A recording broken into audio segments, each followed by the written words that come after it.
सोचिए अगर world war 3 शुरू हो जाए, दुनिया के बड़े बड़े देश एक दूसरे के खिलाफ खड़े हो जाएं, अमेरिका एक तरफ, रूस और चीन दूसरी तरफ, यूरोप जल रहा हो, एशिया में तनाव चरम पर हो, और ठीक इसी बीच दुनिया का सबसे खतरनाक तानाशाह, जिसके पास न्यूक्लियर बम है, जिसकी 13 लाख की फौज है, जिसके पास ऐसी मिसाइलें हैं जो अमेरिका तक पहुंच सकती हैं, वो अचानक ऐलान करे कि वो भी इस जंग में कूदने वाला है। वो तानाशाह है Kim Jong Un, north Korea का सुप्रीम लीडर। एक ऐसा आदमी जो अपने चाचा को एंटी एयरक्राफ्ट गन से उड़वा सकता है, अपने सौतेले भाई को एयरपोर्ट पर नर्व एजेंट से मरवा सकता है, और अपने ही जनरल को इसलिए गोली मरवा सकता है क्योंकि वो मीटिंग में सो रहा था। अगर यह आदमी वर्ल्ड वॉर 3 में कूद जाए तो दुनिया का क्या होगा, एशिया का क्या होगा, भारत पर क्या असर पड़ेगा, और सबसे बड़ा सवाल, क्या नॉर्थ कोरिया सच में न्यूक्लियर बम दाग देगा? क्या किम जोंग उन इतना पागल है, या फिर उसके पागलपन में भी एक गहरी चालाकी छुपी है जो दुनिया को अभी तक समझ नहीं आई? यह वीडियो एक काल्पनिक लेकिन बेहद रियलिस्टिक सिनेरियो पर बेस्ड है, जो मिलिट्री एक्सपर्ट्स, इंटेलिजेंस रिपोर्ट्स और स्ट्रेटेजिक एनालिसिस पर आधारित है। इसे पूरा देखिए, क्योंकि आखिर तक पहुंचते पहुंचते आपकी दुनिया को देखने की नजर बदल जाएगी। लेकिन इससे पहले कि हम वर्ल्ड वॉर 3 के सिनेरियो में जाएं, पहले यह समझना जरूरी है कि किम जोंग उन है कौन और नॉर्थ कोरिया इतना खतरनाक क्यों है। नॉर्थ कोरिया दुनिया का सबसे बंद देश, इतना बंद कि वहाँ के लोगों को नहीं पता कि बाहर की दुनिया कैसी दिखती है। इंटरनेट नहीं है, फ्री मीडिया नहीं है, बाहर जाने की इजाजत नहीं है, और जो भागने की कोशिश करे उसे गोली मार दी जाती है। इस देश की आबादी सिर्फ 2.6 करोड़ है। यह दिल्ली से भी कम है, लेकिन इसकी फौज दुनिया की चौथी सबसे बड़ी फौज है। 13 लाख एक्टिव सैनिक, 60 लाख रिजर्व, यानी पूरे देश का लगभग हर तीसरा आदमी किसी न किसी तरह सेना से जुड़ा है। किम जोंग उनकी फैमिली 1948 से नॉर्थ कोरिया पर राज कर रही है। पहले उनके दादा किम इल सुंग, फिर पिता किम जोंग इल, और 2011 में पिता की मौत के बाद किम जोंग उन। जब किम सत्ता में आया तो दुनिया ने सोचा कि यह मोटा सा लड़का क्या करेगा, यह तो बच्चा है। लेकिन किम ने सत्ता में आते ही ऐसा खेल खेला कि सबके होश उड़ गए। उसने अपने चाचा जांग सोंग थाएक को गद्दारी के आरोप में गिरफ्तार करवाया, और सजा क्या दी? एंटी एयरक्राफ्ट गन से उड़वा दिया। वो गन जो हवाई जहाज गिराने के लिए बनी है, उससे एक इंसान को मारा गया, सिर्फ इसलिए ताकि बाकी सबको मैसेज जाए, मुझसे मत उलझना।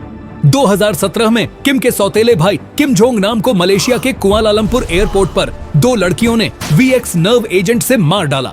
VX दुनिया का सबसे खतरनाक केमिकल वेपन है। एक बूंद काफी है जान लेने के लिए, और किम ने अपने ही खून को मरवा दिया। क्यों? क्योंकि वो डरता था कि चीन उसके भाई को सत्ता में बैठा सकता है। यह है किम जोंग उन, एक ऐसा आदमी जो अपनी सत्ता बचाने के लिए कुछ भी कर सकता है, कुछ भी। अब बात करते हैं नॉर्थ कोरिया की मिलिट्री पावर की, क्योंकि अगर वर्ल्ड वॉर 3 की बात हो रही है तो यह जानना जरूरी है कि किम के पास ताकत कितनी है। पहला और सबसे खतरनाक, न्यूक्लियर हथियार। नॉर्थ कोरिया के पास अनुमानित 40 से 60 न्यूक्लियर वॉरहेड्स हैं। 2017 में उन्होंने हाइड्रोजन बम का टेस्ट किया। यह हिरोशिमा वाले बम से 10 गुना ज्यादा ताकतवर था। सिर्फ एक बम, एक शहर खत्म। दूसरा, मिसाइल टेक्नोलॉजी। नॉर्थ कोरिया के पास हवासोंग 17 नाम की ICBM है, इंटरकॉन्टिनेंटल बैलिस्टिक मिसाइल। इसकी रेंज 15,000 किलोमीटर है, यानी यह प्योंगयांग से छूटे तो सीधे वॉशिंगटन DC तक पहुंच सकती है, न्यूयॉर्क तक पहुंच सकती है, लॉस एंजलिस तक पहुंच सकती है, और इसे न्यूक्लियर वॉरहेड लगाकर दागा जा सकता है। तीसरा, आर्टिलरी। नॉर्थ कोरिया के पास 21,000 से ज्यादा आर्टिलरी गन्स हैं। इनमें से अधिकांश DMZ यानी डिमिलिटराइज्ड जोन के पास तैनात हैं। साउथ कोरिया की राजधानी सियोल DMZ से सिर्फ 56 किलोमीटर दूर है। मिलिट्री एक्सपर्ट्स का अनुमान है कि अगर किम ने ऑन ऑर्डर दिया तो पहले 1 घंटे में ही सियोल पर 5 लाख राउंड फायर हो सकते हैं। सियोल की आबादी 1 करोड़ से ज्यादा है। सोचिए, 1 घंटे में 5 लाख गोले 1 करोड़ लोगों पर। चौथा, केमिकल और बायोलॉजिकल वेपन्स। नॉर्थ कोरिया के पास अनुमानित 2,500 से 5,000 टन केमिकल वेपन्स हैं। Sarin gas, VX agent, mustard gas, और बायोलॉजिकल हथियारों में एंथ्रेक्स, प्लेग, स्मॉल पॉक्स जैसे जीवाणु। यह हथियार अगर किसी शहर पर इस्तेमाल हो जाएं, तो लाखों लोग मिनटों में मर जाएंगे। पांचवा, साइबर वॉरफेयर। नॉर्थ कोरिया की साइबर आर्मी को ब्यूरो 121 कहा जाता है। इसमें 6,800 से ज्यादा हैकर्स हैं। 2014 में इन्होंने सोनी पिक्चर्स को हैक किया। 2017 में वानाक्राई रैंसमवेयर अटैक किया, जिसने 150 देशों के कंप्यूटर्स ठप कर दिए, और 2016 में बांग्लादेश सेंट्रल बैंक से $81 मिलियन चुरा लिए बिना एक गोली चलाए। यह है नॉर्थ कोरिया की ताकत। छोटा देश लेकिन जहर से भरा। अब आते हैं मेन सवाल पर। अगर वर्ल्ड वॉर 3 शुरू हो जाए और किम जोंग उन इसमें कूद पड़े तो क्या होगा? मान लीजिए कि ताइवान पर चीन ने हमला कर दिया। अमेरिका ताइवान की मदद के लिए आगे आया। जापान और ऑस्ट्रेलिया अमेरिका के साथ खड़े हो गए। रूस ने चीन का समर्थन किया। यूरोप में नाटो एक्टिवेट हो गया। दुनिया 2 खेमों में बंट गई। एक तरफ अमेरिका, जापान, ऑस्ट्रेलिया, यूरोप, दूसरी तरफ चीन, रूस और उनके सहयोगी। अब इस बीच किम जोंग उनको एक गोल्डन अपॉर्चुनिटी दिखी। अमेरिका की फौज ताइवान में उलझी है। जापान का ध्यान बंटा हुआ है। साउथ कोरिया पहले से टेंशन में है और किम ने सोचा कि अगर कभी कोरियन पेनिनसुला को यूनाइट करना है तो यही वक्त है। किम ने ऐलान किया, नॉर्थ कोरिया वर्ल्ड वॉर 3 में चीन और रूस के साथ है और हमारा पहला टारगेट साउथ कोरिया है। फेज 1, पहले 24 घंटे रात के 2 बजे बिना किसी वार्निंग के नॉर्थ कोरिया ने DMZ के पास तैनात अपनी 21,000 आर्टिलरी गन से एक साथ फायर शुरू किया। सियोल पर गोलों की बारिश होने लगी। इसे मिलिट्री भाषा में सी ऑफ फायर कहते हैं। आग का समंदर। पहले 1 घंटे में अनुमानित 3 लाख राउंड्स। सियोल के उत्तरी हिस्से में तबाही। बिल्डिंग्स ढह गईं, सड़कें टूट गईं, आग ही आग। साथ ही नॉर्थ कोरिया ने अपने स्पेशल फोर्सेस के 2 लाख कमांडोज को साउथ कोरिया में घुसाना शुरू किया।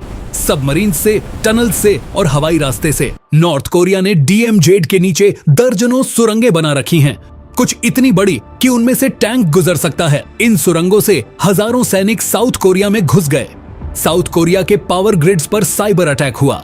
बिजली गुल, कम्युनिकेशन ठप, ट्रैफिक सिग्नल्स बंद, हॉस्पिटल्स अंधेरे में। ब्यूरो 121 ने अपना काम कर दिया।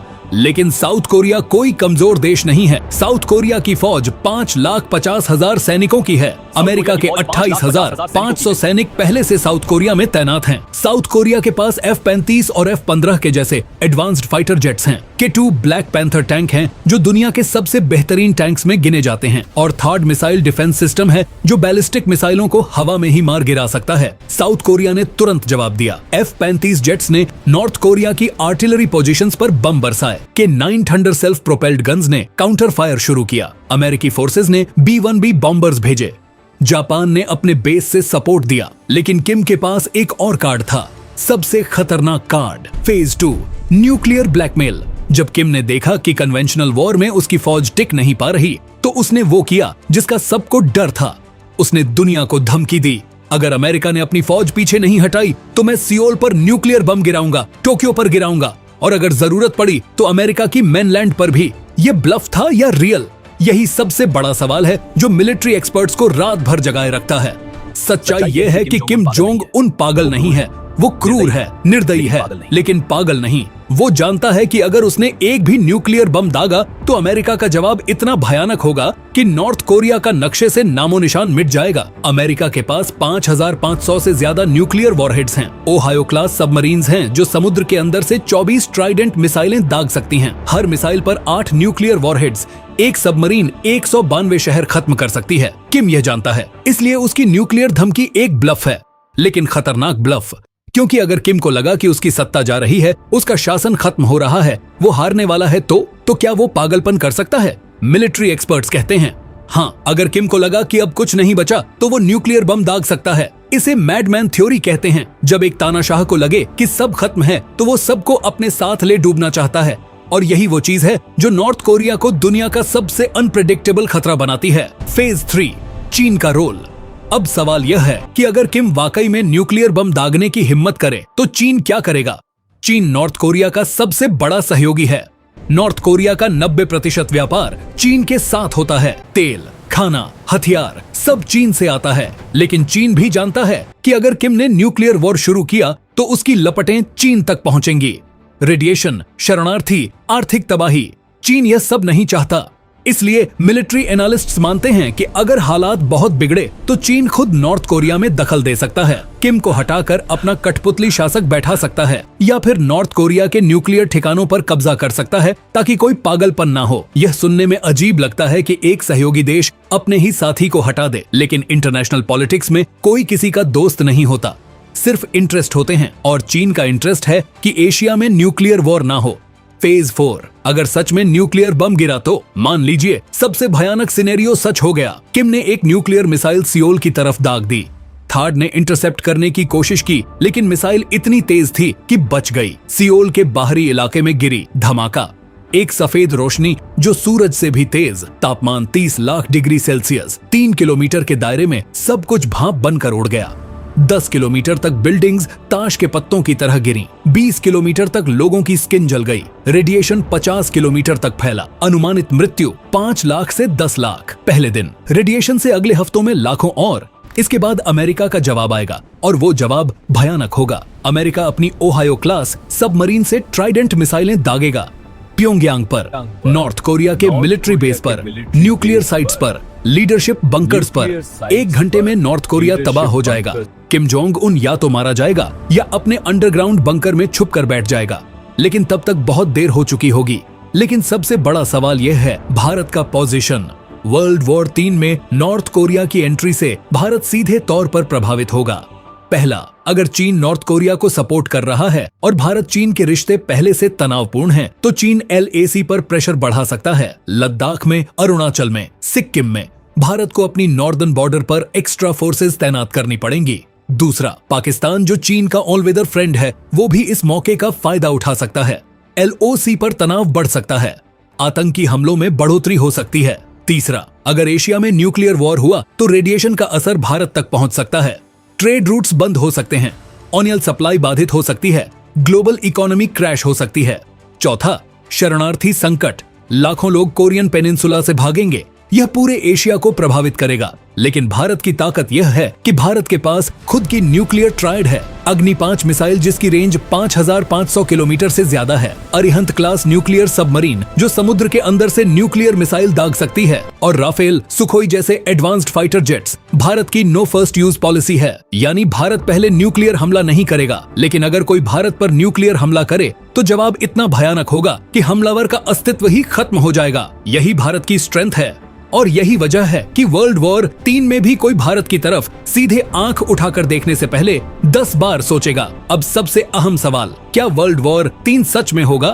और क्या किम जोंग उन सच में इतना पागल है? सच्चाई यह है कि वर्ल्ड वॉर 3 किसी को नहीं चाहिए, न अमेरिका को, न चीन को, न रूस को और न ही किम जोंग उनको, क्योंकि न्यूक्लियर वॉर में कोई जीतता नहीं, सब हारते हैं। यह ए में डी थ्योरी है, म्यूचुअली एश्योर्ड डिस्ट्रक्शन, दोनों तरफ तबाही। इसीलिए 1945 में हिरोशिमा और नागासाकी के बाद 80 साल हो गए किसी ने न्यूक्लियर बम इस्तेमाल नहीं किया। लेकिन खतरा यह है कि गलत फहमी से, गलत कैलकुलेशन से या किसी तानाशाह के पागलपन से कभी भी कुछ भी हो सकता है।